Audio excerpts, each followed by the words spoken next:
Good day and welcome to Production Talk. My name is Reinhardt, and in today's video we'll be looking at ways to set up and record your acoustic drum kit. This is a three-part video, so be sure to watch part 1 to catch up on what we've already covered and part 3 after this video. In this video we'll take a closer look at an acoustic drum kit setup and how you can get it recorded.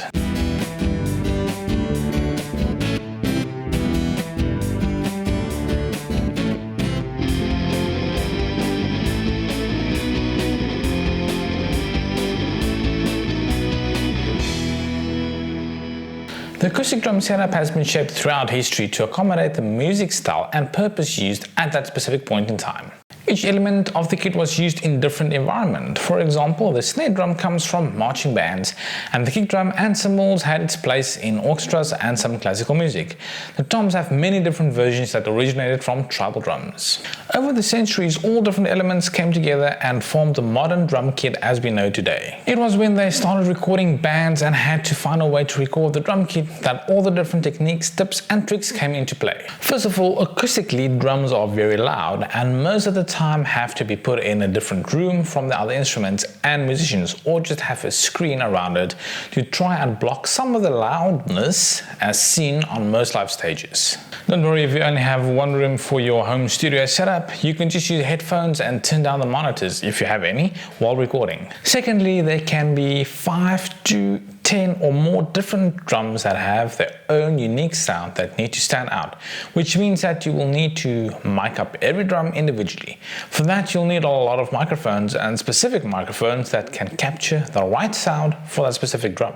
You might have space, budget or channel constraints, so you won't be able to have many microphones set up. So let's have a look at the different ways you can set up and record your drums. So first of all, the sound you will get from the drums depends on a few things. It depends on how the drummer plays. If the drummer plays loud, then you'll pick up a loud sound. If he plays with no dynamics, you will have this loud sound or loud drum mix coming through the whole time, and other times drummers play very softly, so you might have to bring it up. So first of all, that depends on what the drums sound like. Second of all, the drum sticks. So you get a lot of different sticks with different tips, and the way they attack and the way they sound on drums will differ. You also get brushes and mallets that gives you different sounds, so it also depends on what loud sound the specific stick, what kind of sound the stick will make on the drum itself. Another thing that makes a difference will be the drum skins. You get different skins. You get coated skins or clear skins that's got a different sound. You get differently manufactured kind of skins. Also the condition of the skins, if they have been played a lot, then they don't have a lot of tension anymore, and they'll give you a different sound. So if you have nice, beautiful, new clean skins, then you'll probably get the best sound out of them. You can go and play around on the market. There's a lot of different skins. Go to your nearest music shop and they should be able to help you to pick the right skin for your drum kit. And then the last thing that will, or the next thing that will affect the sound of your drum kit is the drum kit itself. This is a very entry-level drum kit I'm sitting right here with now, but you get a lot of different higher-end drum kits, and it's all on the design and the kind of shells that it's got. So all of that depends also on what sound you'll get out of the in the recording, out of the kit into the recording as well. Okay, so when you get to have to mic the drum kit, you are going to understand the setup of the drum kit itself. This specific one is the basic drum kit setup. It's a 5-piece. You've got 5 main pieces. You've got a kick drum, snare and 3 toms. That's 5 pieces. The cymbals are mostly add-ons. Some of them comes with beginner kit to entry-level kit. You will mostly have a hi-hat and a crash, but a lot of the cymbals are add-ons and the hardware as well. So this is a basic setup, but you do get different configurations depending on the drummer, where some of them might not have this tom, or some of them might have more toms. Some of them might have 4 or even 5 toms, depending on the drummer and which way they like to play. Okay, so one way, and one of the most basic ways to mic a drum kit would be you can start with 2 microphones. That will be preferably one in the kick drum, so you can get all those nice thumping sounds, and then a general overhead one. It can be a pencil mic. In this case, I'm using a Rode NT2A, and that picks up the overall sound of the drum kit. You can actually, the snare's nice and loud and pick up all the toms and the drums and the nice nice thump. So you'll generally have this in the middle here and a kick drum mic inside the kick drum that picks up obviously the kick drum thump. Then you also get your way you can do with 3 mics. The one way is having one in the kick drum, but having 2 overhead microphones, and when you actually start mixing it down, you can start panning it and you can have a different feel, like playing on that side and that side, and you can hear it in your ears. Or when you do like this a roll on the toms, you can hear it go from left to right to left, depending on how it has been panned. And that's also, I mean, that's, I would say, one of the most basic setups you'll need, and you'll get beautiful results out of that. Another way what I'm doing right now is, because I only have one condenser mic, you can see, yeah, you can see the condenser mic that I'm using as a mono condenser mic setup, but then I also have a microphone inside the kick drum, and I also have a SM57 on the snare, because I maybe sometimes want to add something onto the snare, like a gated reverb or a different kind of reverb, or different effects on that. So then I can work with the snare as well. Sometimes I use the combined sounds of the snare from the overhead and the snare microphone as well. Sometimes I use the kick drum sound that this one is picking up, mixing with that one. All depends on what sound you want to get. But there's also quite a nice setup, because I have a little bit of control on my snare drum. I've got a nice overhead setup, and I can still pick up the kick drum. So I'm using 3 mics right here with recording the specific kit right now. Then a lot of basic setups that people might find, you'll find it in a lot of big setups where the whole kit is mic'd, or in studios as well, as they go for the top and the bottom, because the bottom has got the snares down there. You want to pick up the crispiness of the snares, and maybe also then the attack on the top. Keep in mind that there's a phase difference, so you will have to swap the phase on the bottom one, just so that you can hear the different, get the 2 different mics at the right time. So that is one way they do it. Then in bigger setups, they would also mic the toms. You'll have a mic on each tom, and in some setups I've seen, very complex studio setups, they might have a tom top and bottom as well. So you can become very complex, but just for a beginning you have one on each tom. In this case I just have the overhead, that does enough, but you can also play around with it and you can pan, you can record it, pan it, and also have a lot of different more options to work around with your toms. So there's a lot of different ways people will mic up the kit, but the most basic one with a 5-piece kit is you will have to do your kick drum, your snare. With the kick drum you can use 1 microphone, but they sometimes put, and which is nice, because then you get a lot of different sounds as well. You put one inside the kick drum, and you can put one outside at the hole. The one inside picks up a lot of the click on the skin itself, the beater that's hitting the skin, and in the hole you pick up a lot of the thump, and putting that together you're really getting a very nice kick sound. Then on the snare, as I mentioned before, top and bottom, mostly they'll go top and bottom. And then you have your 3 toms, so we're already looking at, if you have 2 and 2, you've got 2, 4, 5, 6, 7 mics already that you can use for that. I've hardly ever seen them doing top and bottom with a live setup, mostly in studio. I've seen them doing the bottom toms as well. But let's just go for the top now. Then on the hi-hat, they will usually put a condenser mic. The SM81 or a cheaper one, you get the CO, I think it's a Samsung CO2, so it will also work very well on that. And depending on what condenser mic you have for live, they've been using a lot of pencil mics. For studio, they will use a larger diaphragm. That can also help with room mic or pickups for that as well. So you can go around going anything from about 8 to sometimes 10 to 12 mics on your drum kit. But I've seen setups where they actually go even up to 16, because they have 3 on the kick drum, 2 on the snare, 2 on each tom. They have 2 room mics, 2 actually on the hi-hat. They actually had a 57 and a pencil mic taped together, and then maybe 2 other room mics, so you can actually explore a lot. So you can actually take it from maybe using 2 mics to even going up until a lot of mics, depending on what sound you want to pick up and what you want to do, depending on your room, depending on what you have and what you want to try and achieve. So let's, for lack of a better word, start up this baby and play a beat and record it so that you can see what we can do with the mics, or how we can play around. I'm just going to be playing around, doing different stuff. They won't always be in time or played with a click, just so you can see what we can play around with. So let's go for it.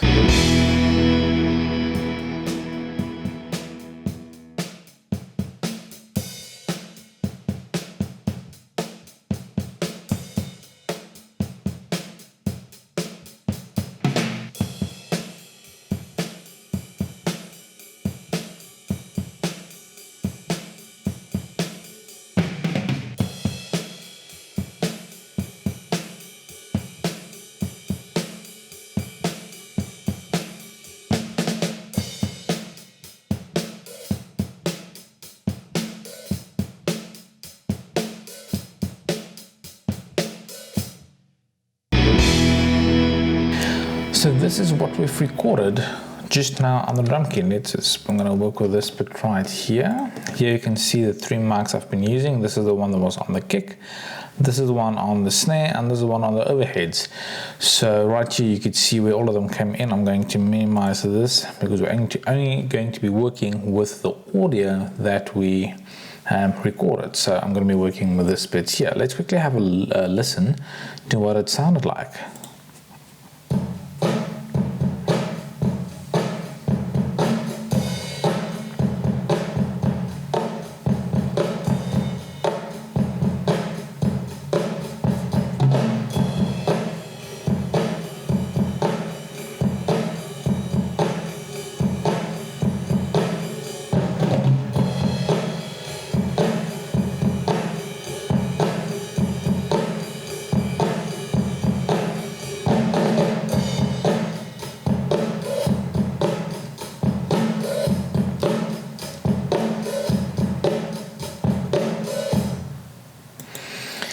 Okay, great. So we actually got something good to work with. I'm going to briefly just going to be editing and mixing this just so you can have an idea.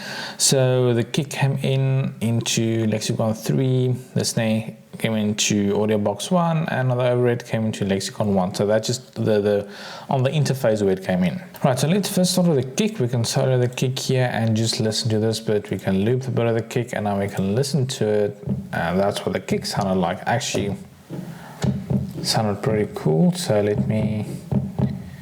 want to edit that so you can see how it looks down here. Nothing special actually I want to take out or edit or anything, so I'm going to take that down. I'm actually going to add just some compression just so I can have wherever the kick was inconsistent. In Dynamics, just to have a nice solid kick going out through the whole beat. So we're going to go to Effects, we're going to go to Compressor, going to put it into Insert, and then the compressor comes up. Let's just go for 3 at most. I want to see where it peaks. The loudest part is probably around here. So let's say at around 9. Just around 9, I wanted to just shave off 3 dBs out that top, just so it's nice and consistent. And then I'm gonna just add at 3 dBs. There we go. So I'm taking the 3 dBs out, but I'm going to keep it there, so I'm back at the same level almost. Yeah, that should be fine for now. Then we can do a bit of EQing. I'm going to add EQ. This is not in depth how you're going to compress it. This is a quick little compression I'm doing and a quick little bit of EQing. I'm going to get this EQ here. I can hear a bit of the snare. Let me just find out where that is. But I still want some of the click happening there. I'm gonna take a little bit of it sounds a lot more, just a little bit of that.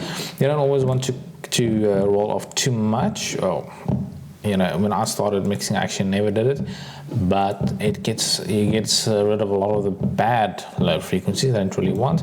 And I'm going to slightly boost it. There we go. So now I've got a nice thumping kick. Don't worry about that now. So there's a nice thumping kick, consistent, very quick. I've got a nice solid Okay, so now we want to go to the snare. So here's the snare. You can have a look at the snare, what's happening there. I don't really want to take anything out with the snare itself, so let's get back to mixing. So the snare, I am definitely going to be doing some compression. I'm actually already getting quite a nice sound out of the snare itself. Where's the snare? There we go. You can, for a quick, you can always go and you can select a kind of compression that's set up here, but it doesn't always, you know, it doesn't give you that specific, you know, one that you're looking for. You can do your own one, but for now, I mean, I can just go for a snare drum if I can find it. Snare drum top. So that's if I want to. So now it's taking off at around, starting at around 15 dBs. What's the loudest part here? It's around there. What's that coming in? You see that's already getting to around 3 dBs there. Yeah, let's go a little bit higher.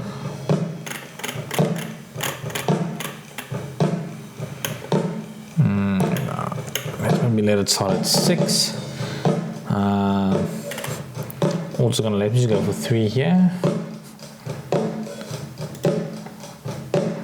Got a nice snare happening. Let's put some EQ on that. Okay.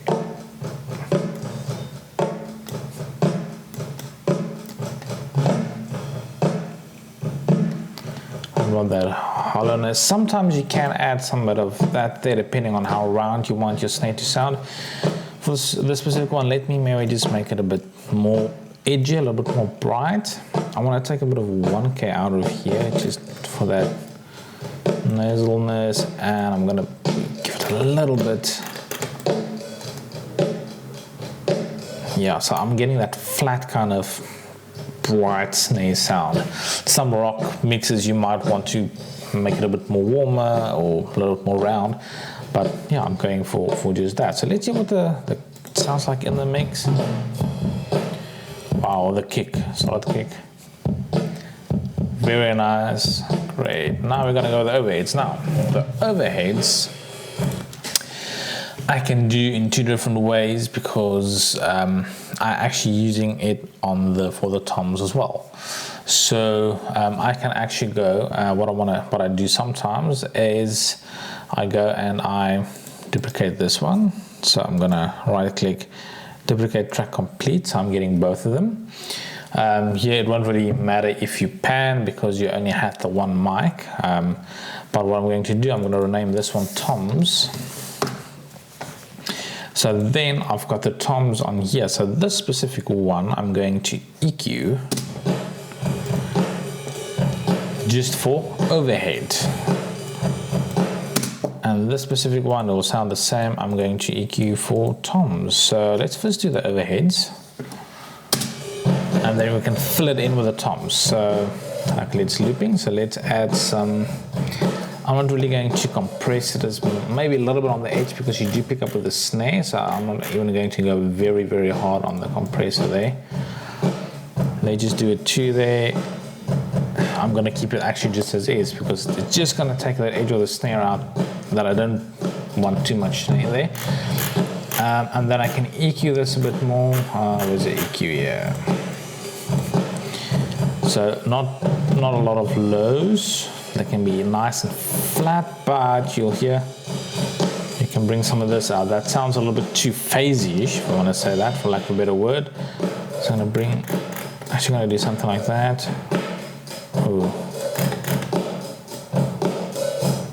Not that one, this one. A little bit clear up.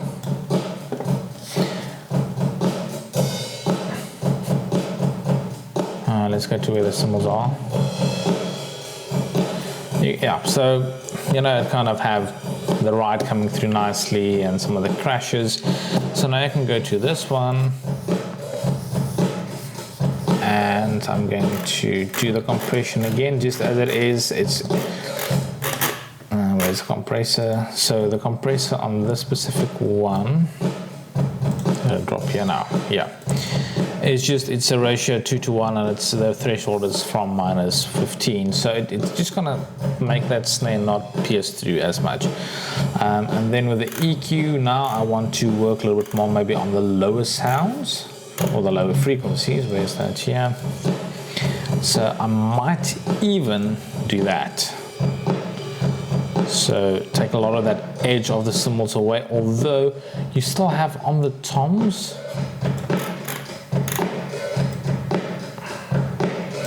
Where are the toms here? You still have on the toms. Yeah. Let me actually make it just loop around this area. You still want not a lot of these lows.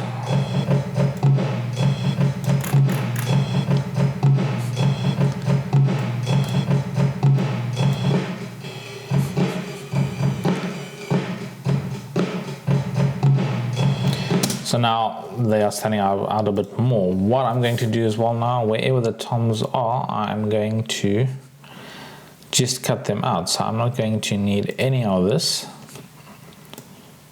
Oh.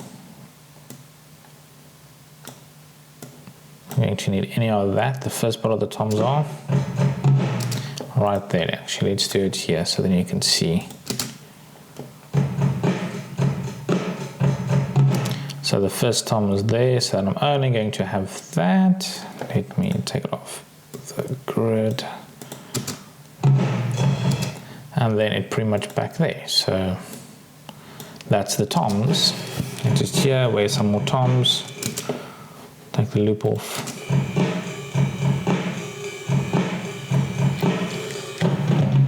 There's some more toms there. Where does that start? Okay, so then that. Oh.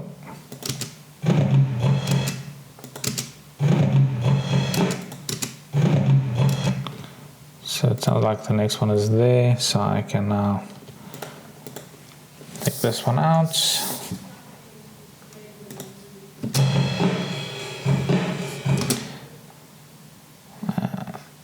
And I can take this one out.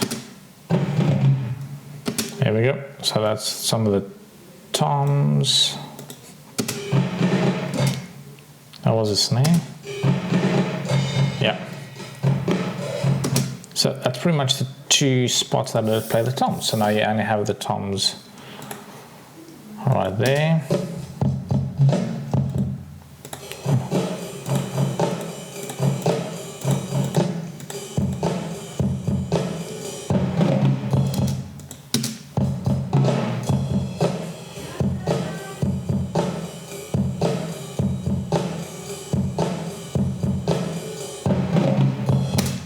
Right, so that is pretty much what the toms will sound like there. Okay, so let's get to doing some mixing. So now we've done, okay, well, there was a bit of mixing because we did some of the compression and the EQ, but let's just get some levels. And I'm really going to be panning with this because I didn't have the mics to have it panned, so I'm just going to leave it mono for now. You can, if you want to play around with two overheads, if you have two different mics, you can pan them. If you have toms, you can pan them as well, so it will give a nice little effect when you do like a roll. So let's maybe just do some mixing of this whole beat we did just now.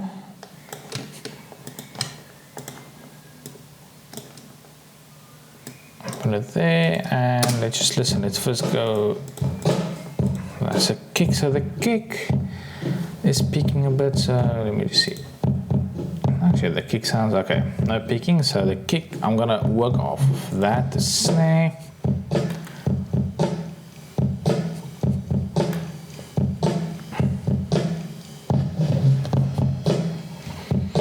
Okay, so let's go for the toms. So now we can get that mix of the toms. Another one here. Maybe a bit louder.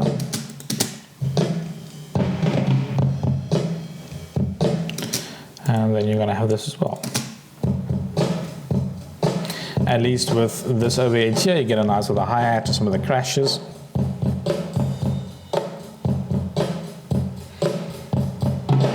Yeah, that sounds nice. Some of the toms, some of the hi-hats, the overheads coming through makes it sound really nice. Nice. Great, so let's save that.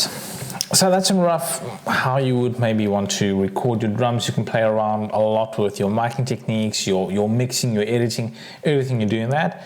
So yeah, that's in brief how you would work with it here. There's a lot we can put into it. We can maybe in the future do a lot longer or more in-depth videos, but for now that's in brief how it will work. Please note this is not a sponsored video and none of the products or companies that are mentioned in this video are sponsored.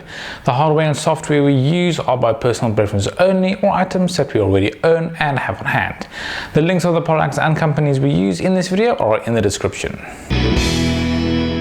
If you like this video and would like to see more, please hit the subscribe button and the bell icon to get notified when a new video is available. You can also follow us on Facebook at Production Talk channel and Instagram at production.talk. The links will appear on screen and in the description below.